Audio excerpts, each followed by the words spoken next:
Hello, guys, and thank you for the opportunity to stay here.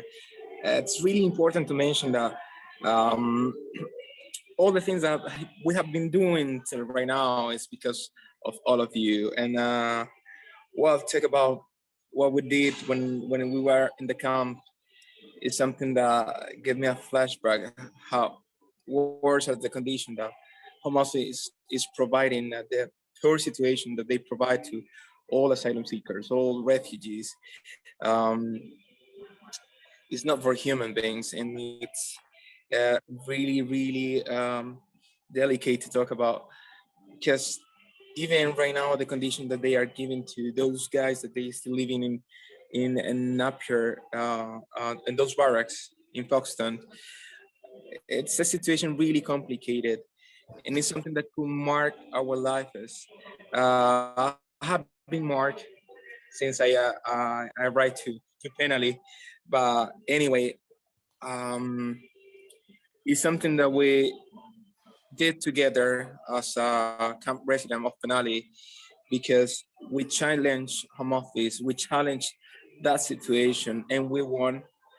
So the only thing that I would like to share with you that day is if we're still together and we're still working all together, um, we can reach our goal that is shut down that place.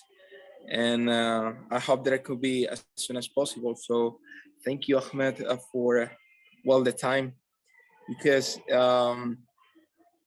it's something that gives us hope all the time to be with all of you. So thank you. Thank you so much, Resilience Edward. Organisation. And sorry. And so we helped when the Penali struck. We're there to deal with crisis and to make people strong against crisis. So that's what we offered to the Penali guys, and they formed their own organisation. And that because they were isolated, they couldn't have teachers, they couldn't have people coming in to help. There was no welfare, there was no, but doctors, medical help. So they organised for themselves and became really strong in offering welfare and support for the guys inside the camp. And they've gone on from the camp to continue that organisation. And that's why we've got this meeting today between Life Seekers and the humanitarian organisations. And the conditions in the camp were making people mentally ill. I saw people deteriorate, I saw their faces become grey. I saw them develop worse stammers and get thin and not unable to sleep. And it was very heartbreaking to see that happening to friends. A guy phoned me up for help after he tried to kill himself the night before. I had to talk him down, but because of the organisation in the camp, he got a solicitor within days, and within a week he was out of the camp. Was it a bit over a week? As soon as he got a solicitor, he had hope, and somebody else came and brought him food. So that sort of self-help within the organised camp was a lifesaver, quite literally. So as well as, and I just would like to say that people, you might say, many people are saying, so why are they making such a fuss? Haven't they come from wars? Why are they making a fuss about a bit of cold or, no heating or leaky loos or something?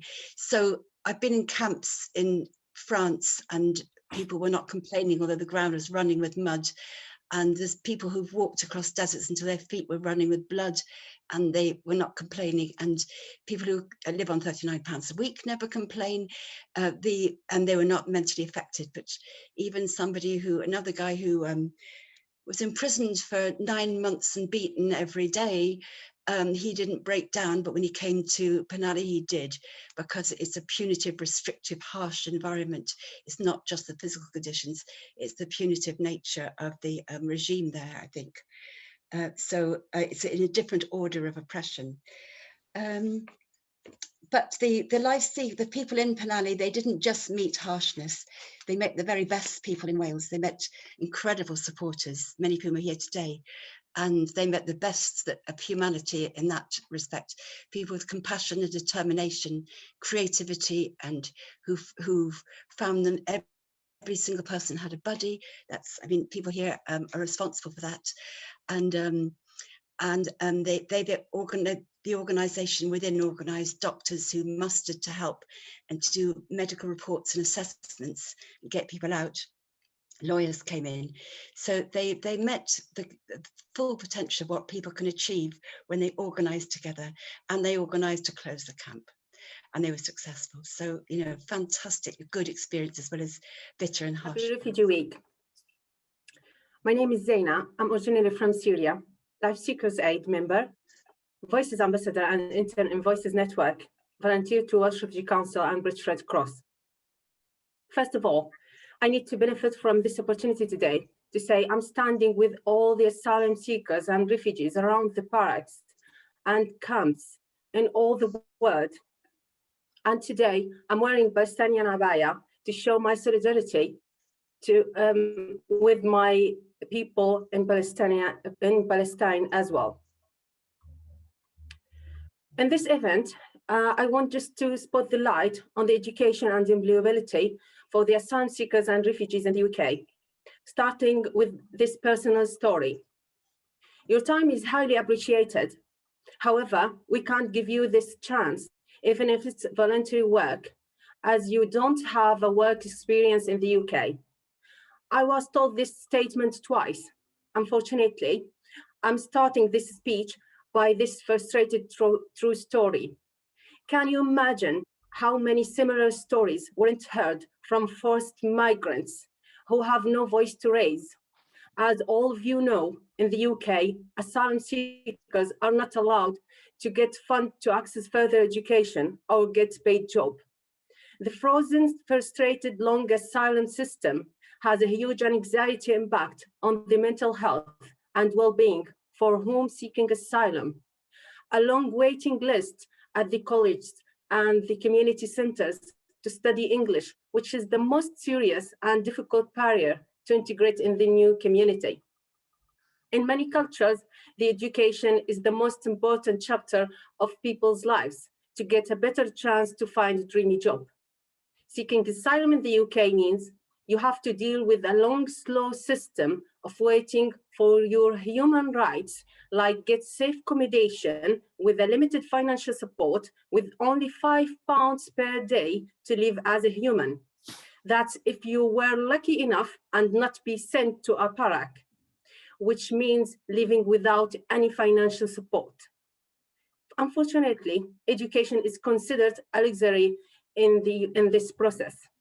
Then, in this modern century, in 2021, in the UK, asylum seekers are not allowed to build their future to feel settled or welcomed. They are not allowed to get finance, support, their learning, or even access to further education to get a suitable certificates to work. As a result, CVs will not be built or any modern digital platforms. No academic degrees, no experience for a better future to achieve dreams, to develop skills and support your mental health as a refugee or asylum seekers, while they are waiting for their cases to be studied, unless you are lucky enough to find a scholarship. And here's another battle to beat. Asylum seekers will suffer from, first, lack of information about access to the universities in the UK. Second, lack of the scholarships. For example, Wales has only 8 places parted between undergraduate, postgraduate, MA and PhD for hundreds of asylum seekers. Third, lack of voluntary opportunities, trainings, and internships to gain practical experiences. Today at this event, I hope as a voice from many voices around Wales and the UK, find out how to persuade the decision makers to give asylum seekers and refugees more welcoming opportunities, starting with the human accommodations, moving to work placement, training, scholarships, volunteer works, and internship opportunities.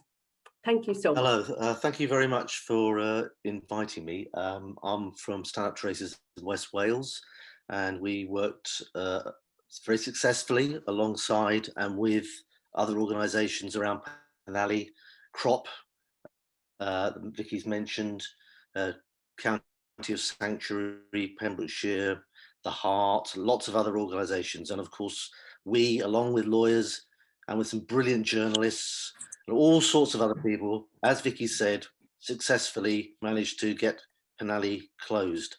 I'm not saying that's the panacea. I know things are different in Napier, and I'm not here to teach, although we can talk about our particular experiences. I think the first thing I have to say, though, of course, is solidarity from West Wales to Napier residents and everybody else that's fighting against, fighting for the closure of Napier.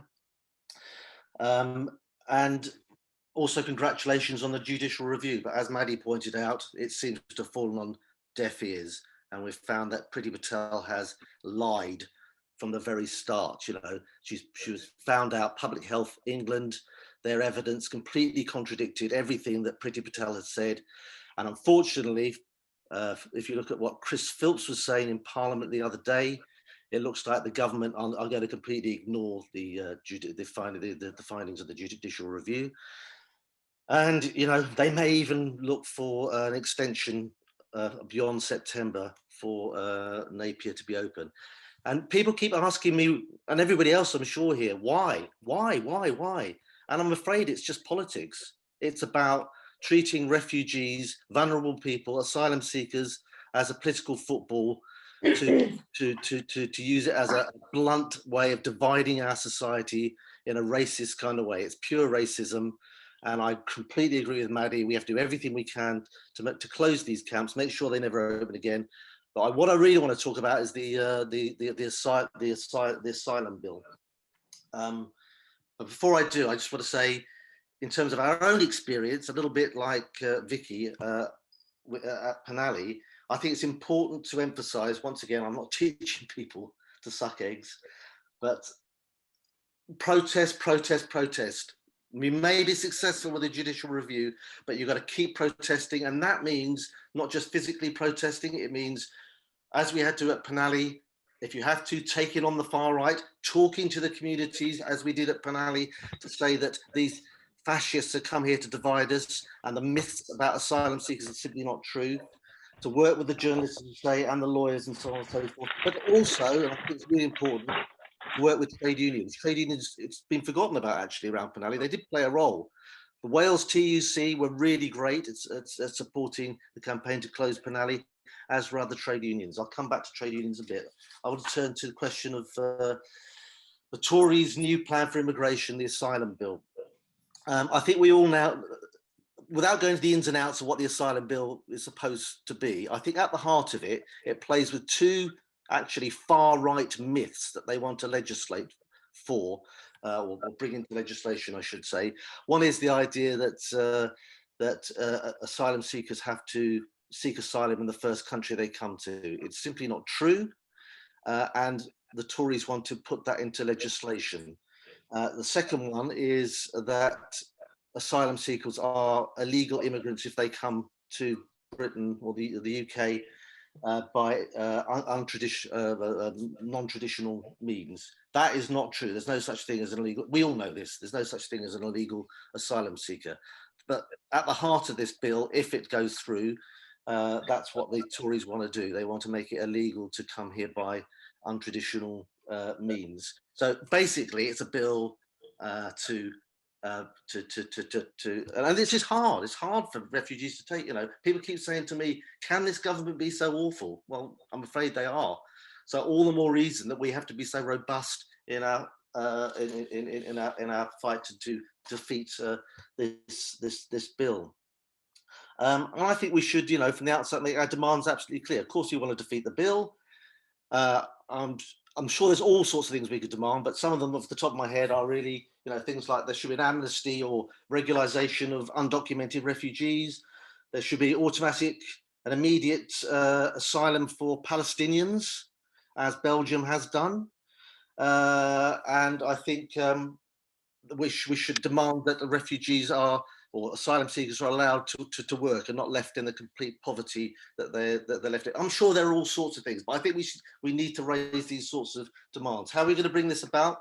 One of the reasons I'm here today is because I'd like to invite, I know there's lots of groups that are against the asylum bill, and that's absolutely brilliant, but I would like to invite groups to cooperate We're having a round, this is Stand Up to Racism, initiating, along with the TUC, which I think is really significant. I think the Joint Council of Welfare of Immigrants. We would like to invite other organisations to come around a round table beginning of July to coordinate a campaign against the asylum bill, and it probably will result first of all in a day of action. But as I say, it's significant the TUC are full square behind this. This will be a massive campaign throughout the trade unions, throughout our communities. And if anybody wants to contact me or anybody else in Stand Up to Racism, I'm sure Keenan or Ahmed can give you my email address, and it'll be great to talk. So let's get together, cooperate, and defeat the asylum bill. Thank you very much. Hello, everyone. Thank you very much for having me here. I'm outside. I'm at Oasis. I'm volunteering here. Now, apparently, it was a nightmare for all of us. We had a very tough conditions there. It was, we're taken there at night, not to be aware of the conditions. When we woke up early in the morning and we realized how awful was the conditions, it was like a prison. All camp was surrounded with barbed wire. And then we were in the 6 people in the same rooms, shared toilets, bathrooms, and it was a nightmare. But we had to do something to live on, to make our minds busy. Even you couldn't stay in the camp without doing anything. So as soon as I arrived at camp, my friends discovered that I was a teacher of English, and then they asked me to help them to teach them, to help them learn English. And I didn't hesitate, I said with pleasure. And soon we started English classes in the camp. First we started in the TV rooms. We were having some English classes, but there was a big demand, so we had to ask the management to find us a room. And after some weeks, I don't know, 2 or 3 weeks, they provided us a classroom. And we started with Ahmed, with Eduardo. We were 3 teachers and a lot of students. We have started English classes, and it went on very well. So if you don't do something, if you don't make your mind busy, you will always think about problems. This helped us a lot, and the crop, I was a member of crop proudly. I'm really lucky to be member of crop, and we did a lot. We challenged a lot. Also, the camp was a nightmare for all of us. The panelists especially. It was in the middle of nowhere. You had to walk 45 minutes to the Tambay. But again, on the other side, on the other hand, we made a lot of new friends. I'm considering myself really lucky that I met such kind, good people during the staying in the Panelli camp. People are, local people. We had a lot of support also for English classes. Also, we had art classes, and people helped us. For example, I needed some books. They just also, there is a volunteer, Helena. I call her Angel. Also others, I said you're all angels in human shape. They helped us. They found us books. They provide us kettles, everything. People are amazing. I didn't feel alone. When I was in the camp, because of those wonderful, amazing people. So what I can advise for others, especially the NEP here, I wish it will be closed as soon as possible. But you have to do something to keep your minds busy. At least if there's someone who knows English, they can help each other to learn English. Or you can start other things such as art classes. For example, we also had online art classes. Now it was amazing. For example, we had a friend, Fatih, who knew playing the guitar. He was teaching us guitar. We had guitar our classes. Now, if we have, if you try something on your own, it's really challenging. If you try to do something all together, like now your voice will be louder.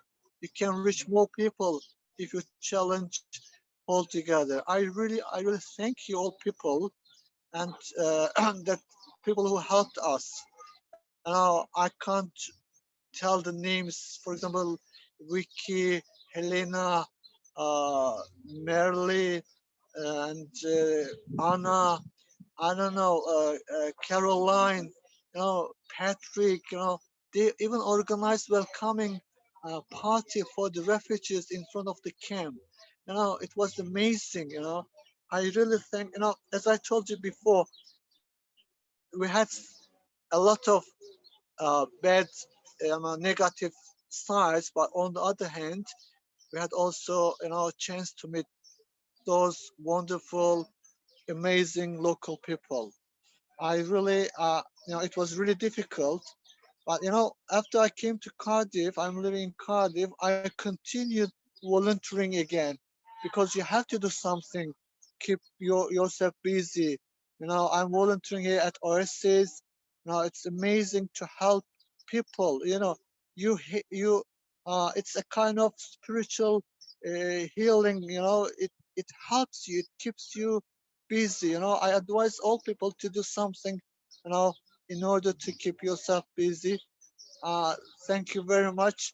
It was really a pleasure for me to talk to you here Good afternoon, today. everybody. Can you hear me? Yep. Yeah. Excellent. Thank you so much for giving me an opportunity to speak today at this event.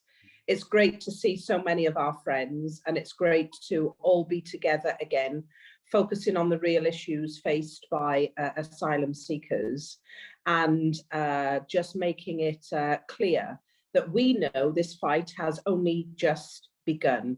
We know that we are in this for the long term.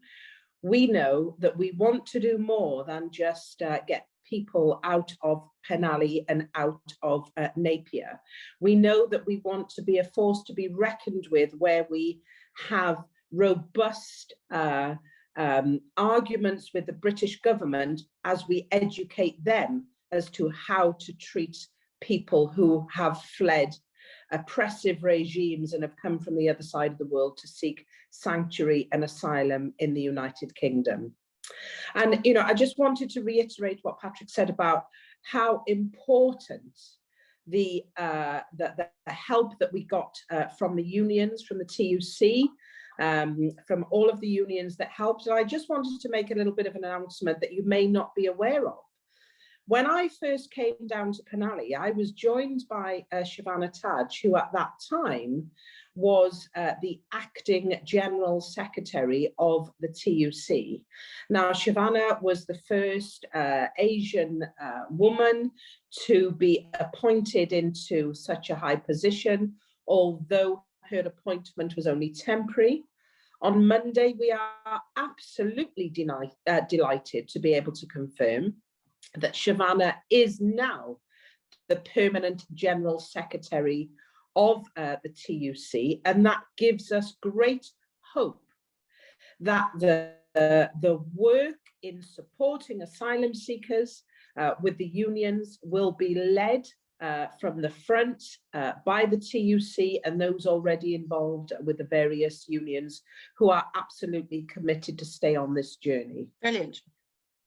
I'm delighted. I'm absolutely delighted with the fact that many of our asylum seeking friends here have also seen the benefit in joining themselves into some kind of organizational structure. And so the rise of CROP and LifeSeekersAid for me is absolutely fabulous, because the support of asylum seekers is more than what we do in law firms when we help progress of the legal case. It's about all of the organizations that are around demanding that the British government does better in the way that it treats asylum seekers. There are many, many, many ways in which there can be improvements. And one of the things I get hugely frustrated at time and time again is the constant pressuring of legal representatives by the Home Office to do more and more and more work for less and less money. And what they want to do, in my view, is they want to make asylum work so unattractive for legal professionals that we all abandon this very important area of work. And we have to understand that, you know, when law firms are audited by the legal aid agency, who sometimes behave as if, you know, money is coming out of their own pockets, when we are audited, we will be condemned and criticized for having one extra telephone call, for writing one extra letter. And so, you know, for law firms to continue to operate, it's a very difficult landscape at this time to try to maneuver. So we all have to have some patience and understanding of perhaps the reasons as to why we cannot continuously, you know, make a phone call every week to our clients, because to do so, we have to write an attendance note itemizing what we discussed, what we didn't discuss. And, you know, I don't want to go into it too deep, but just to say, as far as, you know, a legal provider is concerned, it's a very, very difficult landscape to navigate at this time, with anxious scrutiny being applied, you know, by Priti Patel, the Home Office and the government of the day. And so, as I say, it's Refugee Week. It's a time when we remind ourselves of the value that refugees have brought to the United Kingdom. We remind ourselves how refugees enrich the United Kingdom.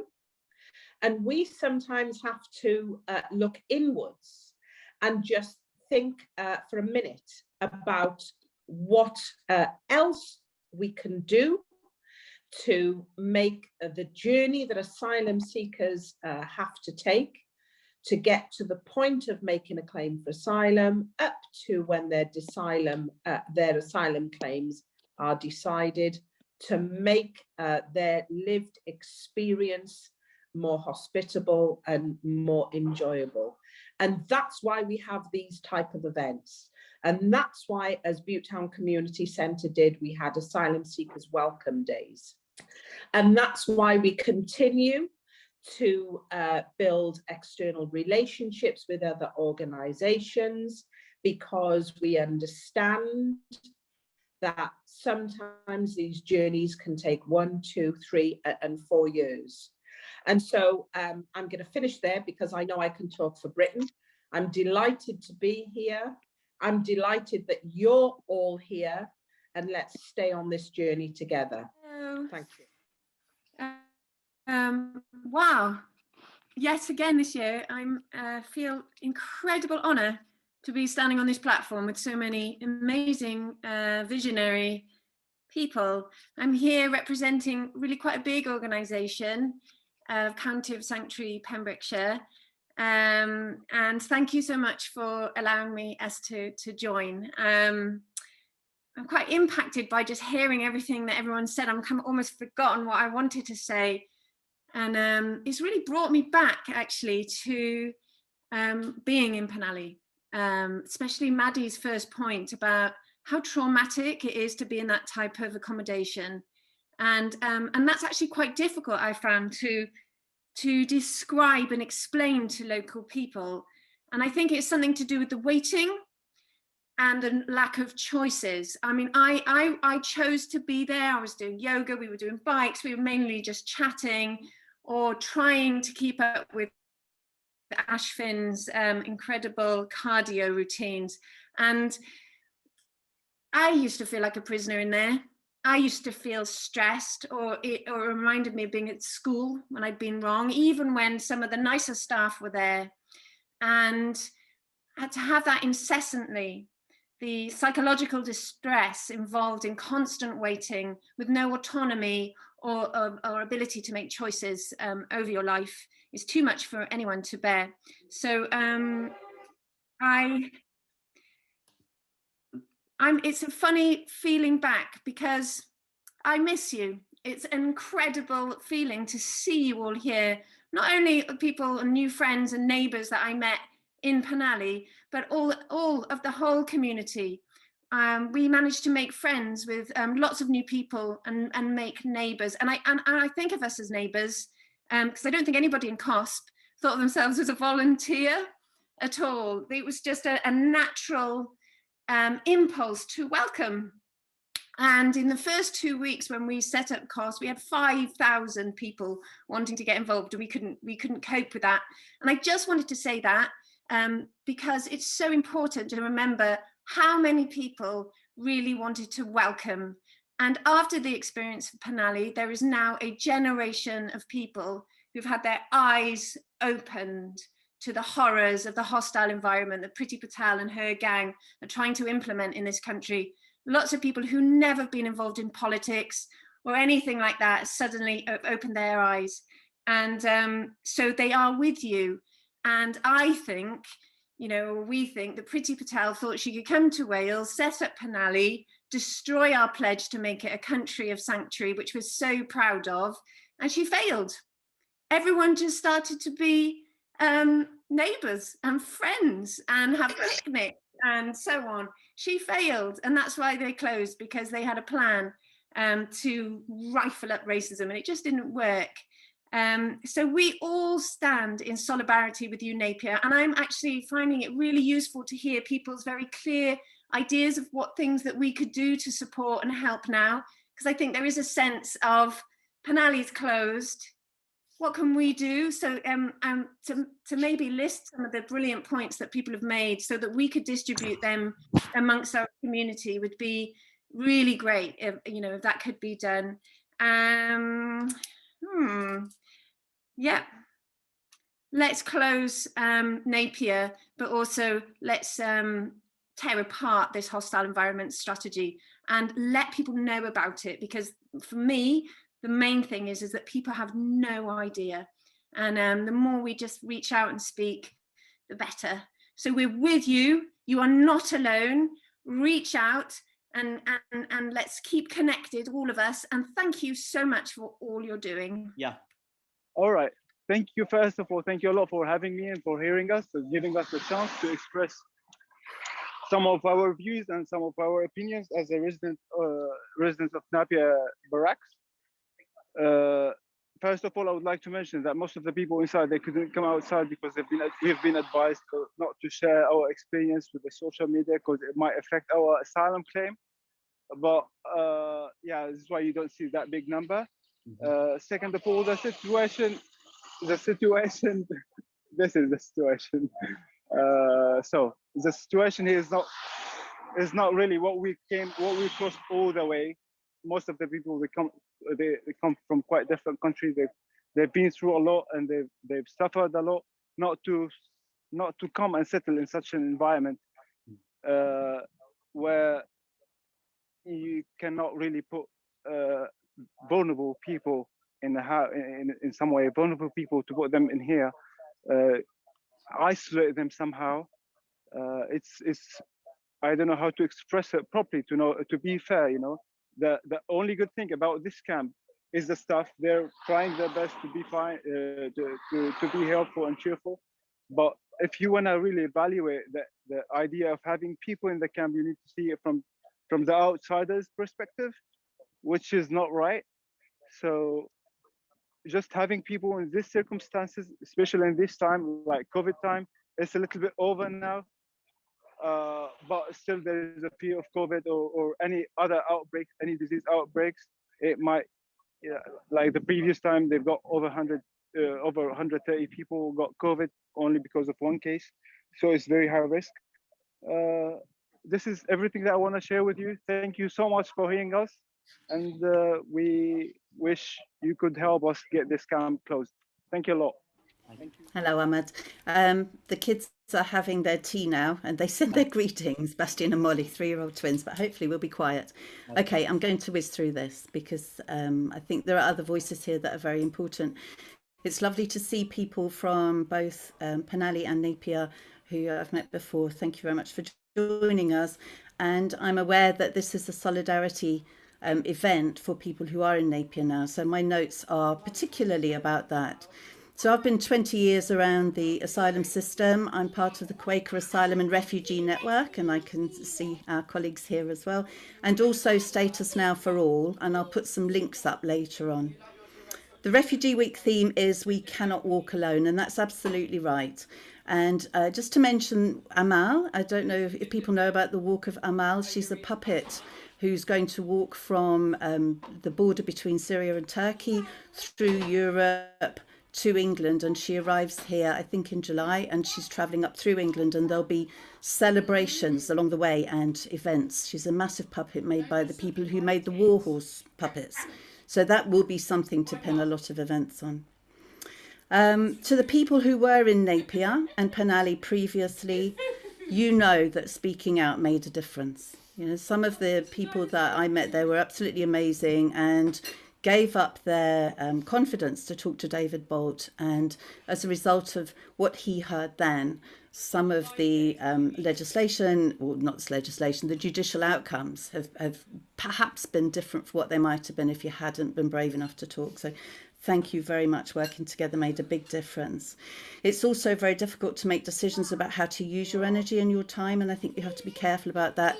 Keep your energy so that you can do the outwork, but also so that you're well inside, not exhausted. And absolutely, we celebrate your determination to make a change for other people with your Life Seekers Aid. That's amazing. To people who are in Napier now, just to a few comments from what I heard before. You're not alone. The situation in Napier is appalling. It's unjust, it's unfair, it's immoral, it's loudly condemned by a lot of people, and it should not be happening. And it's not personal to you. It's not a punishment for you. It's not about what you've done. It's about a system that you've been caught up in, but you need as far as you can to stay mentally and physically healthy. And I really like the idea of yoga and things like that, which can help you keep healthy. And if you get the chance to learn English, I think that's really helpful as well. The system is blocked. I mean, Ahmed was talking earlier on, I think, about, I think it was Ahmed, about the backlog. The backlog was there ages ago. In 2007, there was a backlog, and the government made a legacy scheme. They gave quite a lot of people leave to remain. So the backlog isn't because of what's happened with the pandemic, or because you guys have come. It's been here for a long time for all sorts of reasons, which is about failings in the Home Office. I think it might be a deliberate ploy to make things different. It's difficult for people who are in the system. It's another way of making that hostile environment. So it's not your fault that that's there, but it does mean that there is a backlog and there is a problem. There's a lack of legal aid. There's a culture of disbelief. Cases are refused and go to court, and then MPs blame the lawyers who lodged those appeals. But many of them are successful. So people are moved around the country in and out of hotels for political reasons. Some of that's to balance books. It's not because of you. We need to let people know that they are not actually a flag for us. They are a flag for our government to try and prevent people coming to the UK, to show how awful our system is. And your political pawns in the government system. The Home Office and the MPs blame residents, as they did before for the COVID outbreak. And they're also self-satisfied. They're saying, oh, we're doing the right job. But actually, what's really important at the moment is that the courts are not going with that. And I think we need to stick with that. So massive respect to all of those who've allowed their cases to go to court and the people that have represented them. So Status Now stands for, it's a campaign to, you know, we know that there are campaigns about work and things like that, but what we're saying is that people need to be given the indefinite leave to remain now, because without it, people are not safe. They haven't got settled status. They won't come out for medical care in this pandemic, but everybody needs access to food, housing, health and indefinite leave to remain. The unions are with us as a faith group. Local councils are supporting us as well. Quakers are shining a light in dark places. We're trying to push speaking truth to power. We want to change the system and we want to change the limits that this government's set for us. I'll put links about that in a minute. And just to finish quickly to say, in Refugee Week, we celebrate the bravery, the courage, the determination of those who speak up about injustices and those who work for a world based on love, equality and freedom. We recognise that if the world's resources were shared so that everybody has what they need, then geopolitics wouldn't be driving people from the comfort of their homes in search of a safe place to live, and that we have a responsibility to work for change in whatever way we can. Big respect to people seeking asylum whose cases have been before the court and led to the judge's determination, and to the camp residents of Penally and the Life Seekers Aid group and people who've been speaking out. You are all in our thoughts and will remain there after Refugee Week has ended. You are not alone. And as a reminder to all those fighting for change, we are not alone either. Go well. Hello, thank you for having me here today. I used to be proudly a CROP member that was a committee of camp residents of Penally, and now a member of LSA, Life Seekers Aid. As an asylum seeker, I have a long story of desperation too, that more or less all of us know about it, and it's almost similar with the other asylum seekers. But today I don't want to talk about all those hardships, all those desperations and darkness that we came through, about wandering in this big world, which is not that big actually at some points, but it's truly big when you are all alone and you have no star in seven skies. But today I wanted to talk about those who made a change in our life, about those who have brought light, a sparkle of hope to our lives in Penally and in general here in UK. I wanted to appreciate all of their compassion and their sympathy, those who made a real big change in our life and in our point of view, in case of supporting solidarity and compassion. And I just wanted to mention that how solidarity is important today with Napier and those that are starting Napier.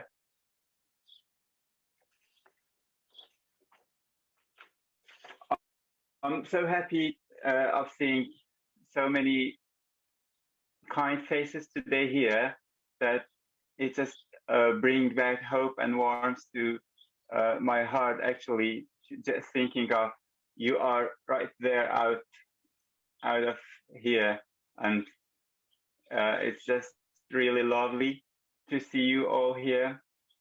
I'm so happy of seeing you all again.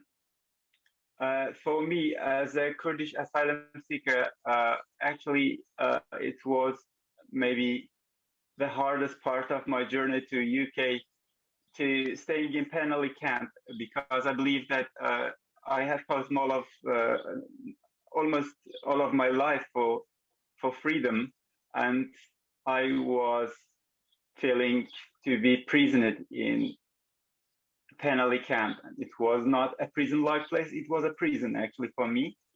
And I have to actually mention that the things are not going to, be much better out of Penally, but yet, yeah, good enough, at least with having so many good friends like you. But there are too many problems here in the cities actually, and the other places in our dispersed accommodations. There are so many barriers that just they don't let you feel home again. They don't let you to plan for your future, and the feeling of you don't know what's going on and what's going to be the next step. But having you people beside us and to be together means a lot of things to us. Having such a people that that they let us know home is just not a place or a country with some boundaries. Home could be somewhere in our heart, or home could be somewhere with some good friends. In solidarity with Napier camp residents, I want to say, oh, you are not alone.